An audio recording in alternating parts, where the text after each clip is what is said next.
জোৰণি চাপৰ নহলে কলতলৰ চাপৰ বুলি কয় এটা জোৰণি চাপৰ পৰিব ঢোলক 1 2 3 গো দাও দাও দাও দাও দাও দাও দাও ঘেন ঘেনি ঘেন ঘেনি ঘেন ঘেনি ঘেন দাও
অসমীয়া জাতিৰ কাৰণে বিহু আমাৰ এক অবিচ্ছেদ্য অংগ বুলি আমি ধৰি লওঁ। জাতীয় উৎসৱেই নহয়, আমাৰ স্বাভিমান, আমাৰ অন্তৰৰ প্ৰতিজন অসমীয়াৰ বুকুত বিহু আছে। আৰু সেইকাৰণে আজি আমাৰ গহপুৰৰ কেন্দ্ৰীয় বিহু মেলা এইবাৰ 63 সংখ্যকত ভৰি দিছে। আমাৰ 62টা বসন্ত পাৰ কৰি এইবাৰ 63তম বসন্তলৈ আগবাঢ়িছে। বহাগক আদৰিবৰ কাৰণে, নতুন বছৰ আদৰিবৰ কাৰণে গহপুৰ কেন্দ্ৰীয় বিহু মেলাই আজি বিহু মেলা আৰম্ভ কৰাৰ আগত প্ৰাক মুহূৰ্তত গহপুৰৰ শিশুসকলক, গহপুৰৰ যুৱ প্ৰজন্মক বিহুৰ ওপৰত এক কৰ্মশালা আয়োজন কৰিছিলে 10 দিনীয়া।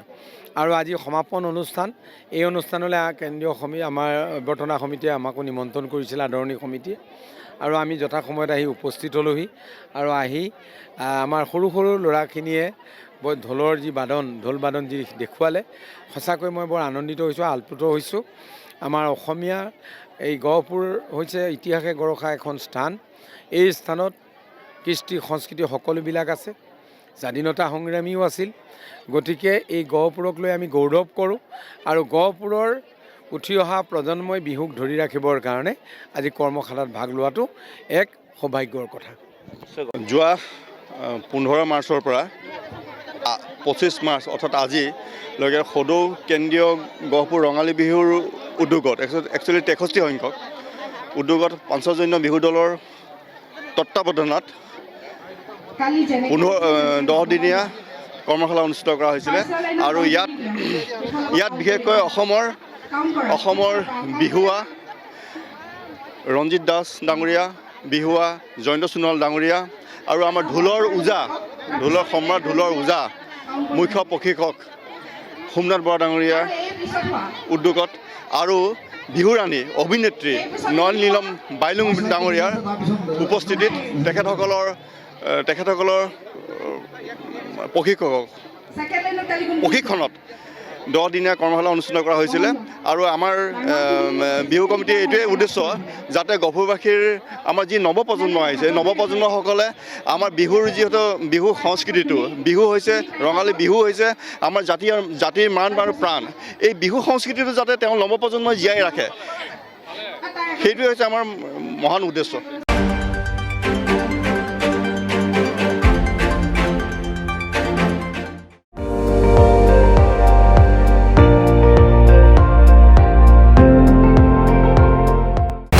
আপুনি চাই আছে ND24 সৰ্বশ্ৰেষ্ঠ নহয় সৰ্বোত্তমৰ দৌৰত।